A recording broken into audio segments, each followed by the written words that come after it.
তাদের কোনো দল নাই। এরা সিপিএমের আমলে সিপিএম থাকে, বিজেপির আমলে বিজেপি থাকে, কংগ্রেসের আমলে কংগ্রেস থাকে, তৃণমূলের আমলে তৃণমূল হয়। এরা কোনো দল করে না। ওয়াকফ ইস্যু নিয়ে যখন উত্তাল দেশের রাজনীতি, কেন্দ্রীয় সরকারের ওয়াকফ প্রতিবাদে রাজ্য জুড়ে আন্দোলনে নেমেছে শাসক দল তৃণমূল কংগ্রেস।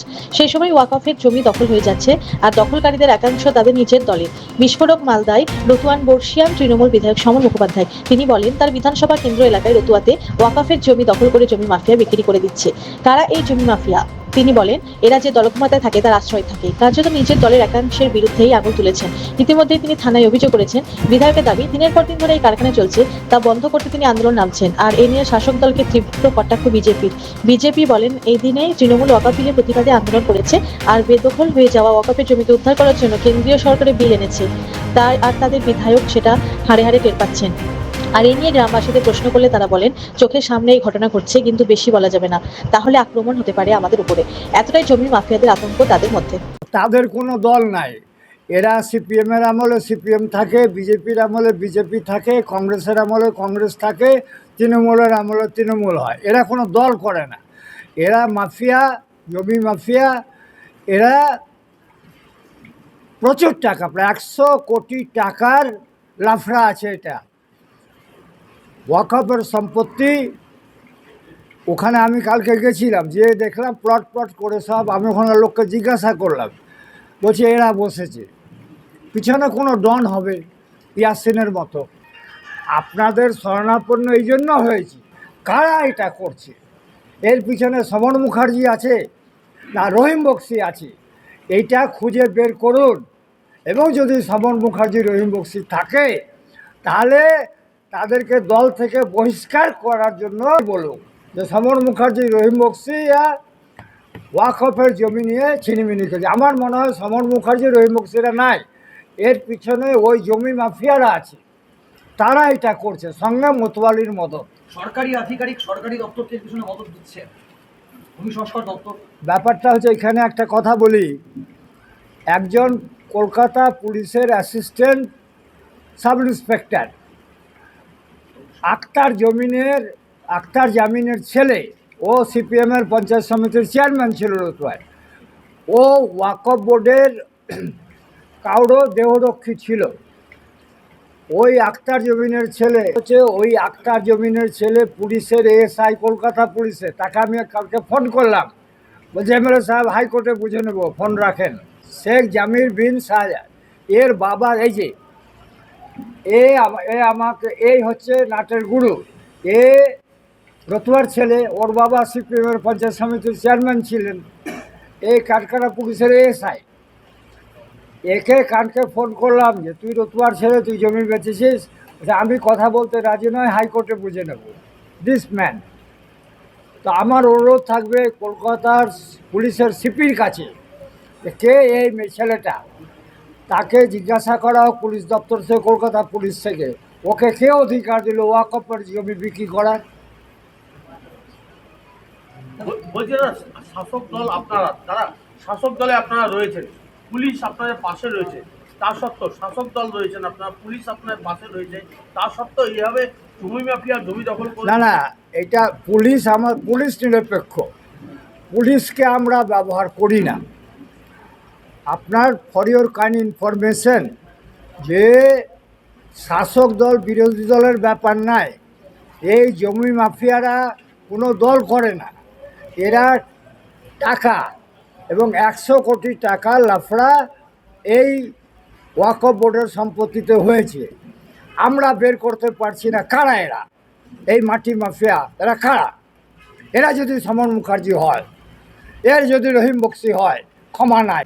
আপনারা সরজমিনে চলেন, আমিও আপনাদের সঙ্গে আছি, আমাদের সব নেতারা আছে, সমস্ত তৃণমূল নেতারা আমরা যৌথভাবে এইটা দেখতে বলছি আপনাদেরকে যে এরা কারা, এবং ওয়াকফের সম্পত্তি বেদখল করে ওয়াকফের নামে থাক। বলছি এরা তো জমি মাফিয়া, হ্যাঁ। এদের হাতে দুষ্কৃতিকারীরাও আছে। হ্যাঁ, আপনি তো জমি মাফিয়াদের বিরুদ্ধে লড়াই নিয়েছেন, আপনি কি আতঙ্কে আছেন এরা আপনাকে হত্যা করতে পারে, খুন করতে পারে, এই ধরনের আন্দোলন? ব্যাপারটা হচ্ছে রতুয়ার মাটিতে এমন কোনো মায়ের লাল নাই যে সমর মুখার্জিকে আঙুল দেখায়। আমার দুটা রূপ, একটাই যে ধুতি পরা দেয়ারার চাষা আরেকটা রূপ আছে আমার। অতএব অ্যান্টি সোশ্যালের বিরুদ্ধেই তো লড়াই করার জন্য মা বাপ নাম রেখেছে সমর। এই মাফিয়া যেমন জলকর প্রদীপ সাহা হটিয়েছি, আষাঢ়ি ঘোষ বুধবাড়ি হাট দখল করছিল, গভর্নমেন্টকে ফিরিয়ে দিয়েছি।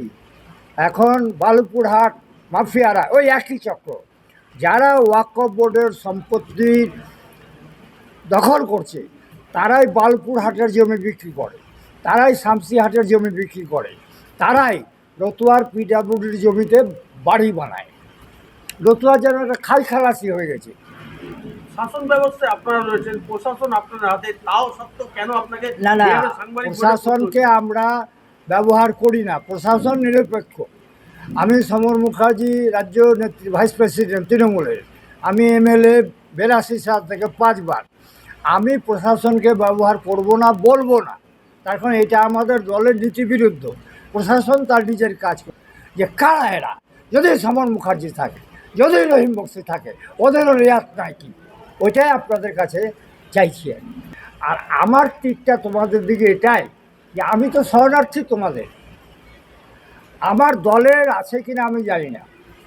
আমি এর আগে ইয়াসিন বলে একটা অ্যান্টি সোশ্যাল, সে গাছ কেটেছিল, তখন আমি গনি সাহেব ওয়াকফ বোর্ডের চেয়ারম্যান এফআইআর করে, ও এখন রতুয়া দেখতে পাই না ওকে। এখন কারা এরা, সেকেন্ড ইয়াসিন কে হয়েছে, কারা, আর এই জমি মাফিয়ারা কারা, এইটা আপনাদেরকে একটু খুঁজতে বলছি দয়া করে। এই মাফিয়াদের বিরুদ্ধে হাতে অস্ত্র তুলবেন আপনি? অবশ্যই, শুধু অস্ত্র না, আজকে পাবলিক মিটিং ডেকেছি। সমস্ত রতুয়া আপনারা ফেল করলে সমস্ত রতুয়াবাসীকে নিয়ে ওই ওয়াকফ বোর্ডে যত জমি দখল হয়েছে সবকে উখড়ে ফেলে দেবো। কিন্তু আমি আইন নিজের হাতে নিতে চাইছি না। পুলিশের উপর ভরসা নেই? না, পুলিশকে আমি বলিনি। কেন বলেনি? পুলিশই তো আইন দেখবে, ওহো, পুলিশ তো ব্যবস্থা নেবে। পুলিশকে বলিনি যে এটা ওয়াকফ বোর্ডের ব্যাপার, এটা পুলিশের কোনো ব্যাপার নাই, এটা ওয়াকফ বোর্ডের চেয়ারম্যান। তাকে আমি কালকে ফোন করেছি। আমি যে এফআইআরটা করেছি, এফআইআর কপি আছে, আমি যে এফআইআরটা করেছি সেটা ওয়াকফ বোর্ডের চেয়ারম্যানকে দিয়েছি, শ্রী মমতা বন্দ্যোপাধ্যায়। দেখুন, আমি ধন্যবাদ জানাচ্ছি রতুয়া বিধানসভার বিধায়ক শ্রী সমর মুখার্জিকে। যেটা এতদিন ভারতীয় জনতা পার্টি বলছিল পুরো পশ্চিমবঙ্গ জুড়ে যে ওয়াকফ সম্পত্তি আছে সেটা জমি মাফিয়ারা লুট করে নিচ্ছে, এবং তার পেছনে এই যে জমি মাফিয়া লুট করছে তার পেছনে তার মাথা কিন্তু তৃণমূলের নেতারাই আছে, তৃণমূল নেতা বাদে কোথাও নাই। এই জন্যই আমি ধন্যবাদ জানাচ্ছি আমাদের রতুয়া বিধানসভার বিধায়ককে। আরেকটি বিষয়, সমরবাবু সরব হয়েছেন কেন জানেন? কারণ উনি ভাগ পাননি। বিগত দিনে তিনি এই ওয়াকফ বোর্ডের যে আইন এসেছিল তার বিরুদ্ধে সোচ্চার হয়েছিলেন। আজকে ভাগ পাননি, তাই আবার উনি সোচ্চার হচ্ছেন যে ওয়াকফ বোর্ডের জমি গায়েব হয়ে যাচ্ছে, জমি মাফিয়ারা লুটে নিচ্ছে। সব খেলা হচ্ছে কাটমানি, কামাই, ধান্দা, কাটমানি। এই জন্যই উনি ভাগ পাননি বলে উনি এখন সরব হয়েছেন। কার কাছে মদত থাকতে পারে বলে মনে করছেন আপনারা? দেখুন, বড় বড় তৃণমূলের মাথাদেরই হাত থাকবে, এটা বাস্তব। যেভাবে সমরবাবু বলেছেন ছোট ইয়াসিনের মানে আবির্ভাব হয়েছে, মানে এবার বুঝতে পারছেন ছোট ইয়াসিনকে উনি কাকে ইঙ্গিত করছেন।